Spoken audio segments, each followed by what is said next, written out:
Just fresh out of college, I went to Virginia Beach, Virginia to work for a church. I also taught algebra at high school. And when I was there, somebody asked me to teach a Bible study on Genesis.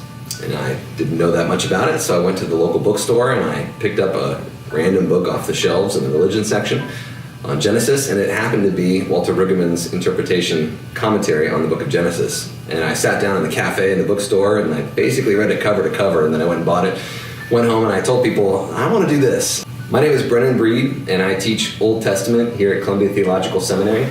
That kind of exciting interpretation is the thing that made me want to go to seminary.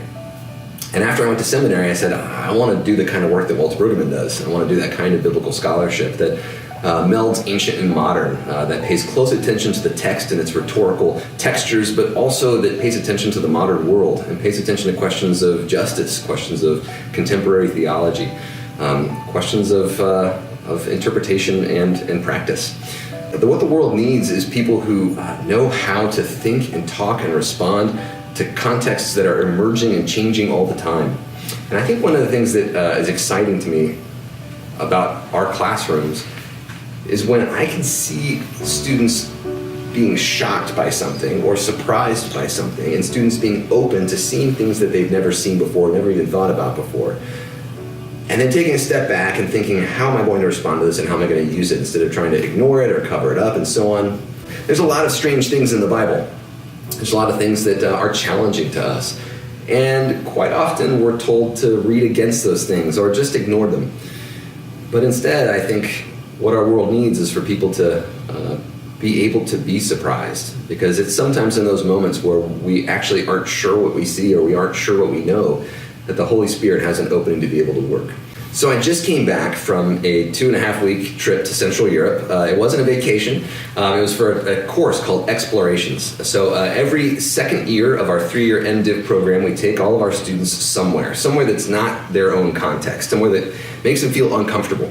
And the whole point is that we try to expose them to new and different places to give them a chance to exercise the interpretive and observational skills that we're trying to teach, but also a place that maybe unsettles them, maybe makes them a bit uncomfortable. And the whole point is that we're trying to help our students become leaders in spaces that they don't control, that they aren't necessarily fully aware of all of the moving parts. When we go into these new spaces and we see students interact with members of parliament from Hungary, or when they interact with people who live in farms, collective farms in the Ukraine, and our students are able to talk and listen and interact with all of these different folks from all these different places, and really be able to respond creatively and respond with questions, critical questions even, that ask questions about what's happening there, but also with critical reflection, where the context that we're going into helps us to think quite differently about our own life and our own world and our own contexts.